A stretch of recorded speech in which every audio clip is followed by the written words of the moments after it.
विजय वडेट्टीवार बोलतात, आपण थेट जाऊयात। योजनांना बंदच करायचं ठरवलं आहे, कात्री नाही, त्या योजना बंदच होतील। आता मला सांगा की आनंदाचा शिदा कुठे दिसतोय?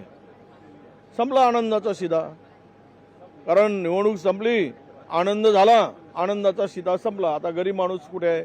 त्याला आता खरं म्हणजे नववर्षाला, गुढीपाडव्याला, होळीला सगळ्या सणाला देत होते आणि आपली होळी साजरी करून घेत होते कंत्राटदार आणि सरकारचे मंत्री, पण आता तो पण गायब झालेला आहे। याचा अर्थ असा आहे की गरिबांच्या योजनांना कात्री लावून ज्या काही सामान्य माणसासाठी, गोरगरिबांसाठी योजना होत्या त्या बंद करण्याचा निर्णय सरकारचा झाला असावा आणि एकनाथ शिंदेंना सांगितलं असावं की आता तुम्ही आणलेल्या योजना पुढे चालवू शकत नाही, कारण हे सरकार ओढीवर चाललेलं सरकार आहे। ओढी म्हणजे ओव्हरड्राफ्टवर, ओव्हरड्राफ्ट घ्यायचा आणि काम भागवायचं, अशा प्रकारची आत्ताची स्थिती आहे।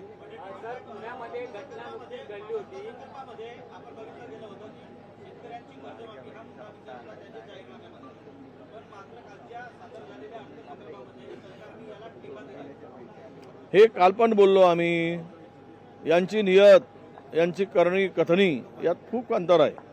सत्तेसाठी लोकांना मूर्ख बनवणं हा यांना बरोबर जमते आहे। शेतकऱ्यांना त्याच पद्धतीनं बळी घेण्याचं काम, बळी देण्याचं काम त्यांनी केलं। आज शेतकरी संकटात आहे, सोयाबीनला भाव नाही, कापसाला भाव नाही आणि शेतकऱ्यांनी कर्जमाफी होते म्हणून पैसे भरले नाहीत बँकेत, परत केले नाहीत आणि त्यामुळं आज शेतकरी संकटात असताना अपेक्षा होत्या की शेतकऱ्यांचं कर्ज माफ होईल, पण दुर्दैवानं शेतकरी मतासाठी आहे आणि कंत्राटदार मतं मिळवल्यानंतर कंत्राटदार यांच्या लेखी आहे, हे आता स्पष्ट झालेलं आहे। नाही, ते तर धानाची चुकारे 6 महिन्यापासून मिळाले नाही। मागच्या वर्षी मका खरेदी केलाय, ते 8 महिने पैसे दिले नाही। म्हणे सोयाबीनचे अद्यापही पैशाचा पत्ता नाही, खरेदी केली पण आजही 60% लोकांना सोयाबीनचे पैसे मिळाले नाही। मागच्या वेळेस धान खरेदीचे पैसे मिळाले नाही, म्हणजे पैसे नाहीत, खरेदी सुरू आहे, शेतकरी त्यांच्या दारात फिरतोय सरकारच्या। स्वतःच्या पैशासाठी स्वतः सरकारकडे भीक मागायची पाळी शेतकऱ्यावर या सरकारने आणली आहे।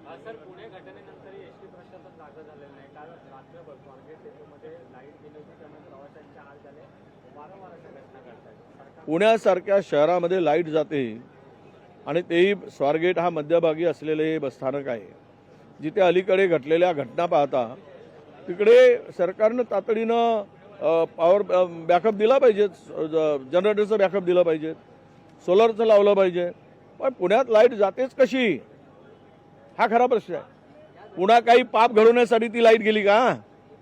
पाप घडवण्यासाठी, पाप घडण्यासाठी लाईट गेली का? कोणीतरी षडयंत्र आहे का? या संदर्भात चौकशी झाली पाहिजे, अशी आमची मागणी आहे।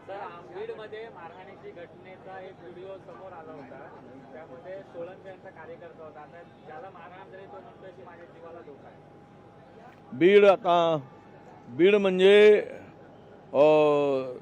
सापांचा बीड असतो ना, तसा तो राजकारण्यांचा सापाचा बीड झालेला आहे। बीडाला शुद्धीकरण करायसाठी खरं म्हणजे आजपर्यंत सापाला दूध पाजलं, आता सापांना ठेचण्याची पाळी त्या बीड जिल्ह्यात आलेली आहे। जे कोणी राजकारणी रूपी साप असतील त्या जिल्ह्यात, त्यांना एकदा जे काय आता पुढे येत आहेत विषय ज्या पद्धतीनं, खरं म्हणजे आतापर्यंत धनंजय मुंडेंना सहआरोपी करण्याची आवश्यकता होती आहे, हे सर्व शोधला, सीडीआर चौकशी केली, आता मुख्यमंत्र्यांनी चौकशी बंद करून टाकली, तरी आम्ही म्हणतात पुरावे आलेत की आमच्याकडे माहिती आली, आमच्याकडे सगळं चौकशीमध्ये आढळलेत। अरे चौकशी बंद आहे, काय आढळणार? हे सगळे जे काही राजकारण चाललंय बीड जिल्ह्यात, आता तर मला भीती आहे की त्या ठिकाणी जो वाद निर्माण झालेला आहे, मराठा वर्सेस ओबीसी किंवा वंजारी, आज शाळामधून त्या मुलांना, मराठा समाजाची शाळा असेल तर इतर समाजाची मुलं काढली जात आहेत आणि ओबीसी समाजाची शाळा असेल तर मराठा समाजाची मुलं काढली जात आहेत। हे कशाचं होतं काय? सरकार काय झोपलं आहे काय? एवढा जर एखाद्या जिल्ह्यामध्ये सामाजिक सलोखा बिघडला असेल, सामाजिक दृष्ट्या संवेदनशील तो जिल्हा झाला असेल तर सरकारने लक्ष घातलं पाहिजे की नाही. पण ते लक्ष न घालता उद्या त्या बीड जिल्ह्यामध्ये निरपराध लोकांचे, शेकडो लोकांचे बळी पडतील, बळी जातील, त्याला जबाबदार कोण असणार. म्हणून सरकारनं लक्ष घातलं पाहिजे आणि ते जे काही गुन्हेगारी आहे बीडची, कोणी असू देत, ते ठेचून काढण्याची ताकद सरकारने दाखवली पाहिजे. सर, खोक्या भोसलेचा पण इंटरव्ह्यू समोर आलाय आणि त्यामध्ये त्यांनी म्हटलंय मित्राच्या बहिणीची छेड काढली, पत्नीची म्हणून मारहाण केली. शहरातल्या डेपोचा 7 दिवसाच्या आत अहवाल तयार करू असं स्वारगेटच्या घटनेनंतर सांगितलं. मात्र आज 15 दिवस उलटून घेतले तरी पण काही अहवाल काही काय सा माहिती आहे मला, मी ऐकलं आहे. हे वेळ मारून नेणारं सरकार आहे, टाइमपास. लोकांना गृहीत धरून, लोकांना कळत नाही अशा प्रकारचा आविर्भाव ते सरकार बघत आहे. म्हणजे 7 दिवसात करू, ऑडिट करू, तिथल्या त्रुट्या दूर करू, 7 दिवसामध्ये निर्णय घेऊ. यांचे 7 दिवस म्हणजे मला वाटतं की सत्तेचे 5 वर्ष असावेत. साहेब, खोक्या भोसलेचा पण व्हिडिओ समोर आला, पोलिसाचा शोध घेत आहेत. मित्राच्या बायकोची छेड काढली म्हणून मारहाण केली असं सुद्धा त्यांनी म्हटलेलं आहे. हरिण कधीही मारलं नाही असं पण म्हणताय. चौकशी झाली पाहिजे, आरोप प्रत्यारोपाच्या चौकशी झाली पाहिजे. भोसले म्हणतो ते खरं आहे का? चौकशी करणारे कोण? पोलिसांनी बीडच्या पोलिसावर विश्वास न ठेवता या सगळ्या घटनांमध्ये बाहेरचे पोलीस पाठवा, निपक्षपाती चौकशी करा. जो जो दोषी असेल त्याला चौकात आणून फटके मारा आणि तो पुन्हा चालू शकला नाही पाहिजेत आपल्या पायानं. अशा प्रकारची नालायक लोकांना सजा द्या. पण सर, संदीप क्षीरसागर यांचं देखील ऑडिओ क्लिप व्हायरल होते. एका तहसीलदाराला त्यांनी धमकी दिल्याचं पाहायला मिळते. तुम्ही तहसीलदार म्हणून नेमणूक झाली पण मला येऊन भेटला नाही, तुम्हाला पाहतो, असा विषय त्यामध्ये आहे. काय म्हणाल?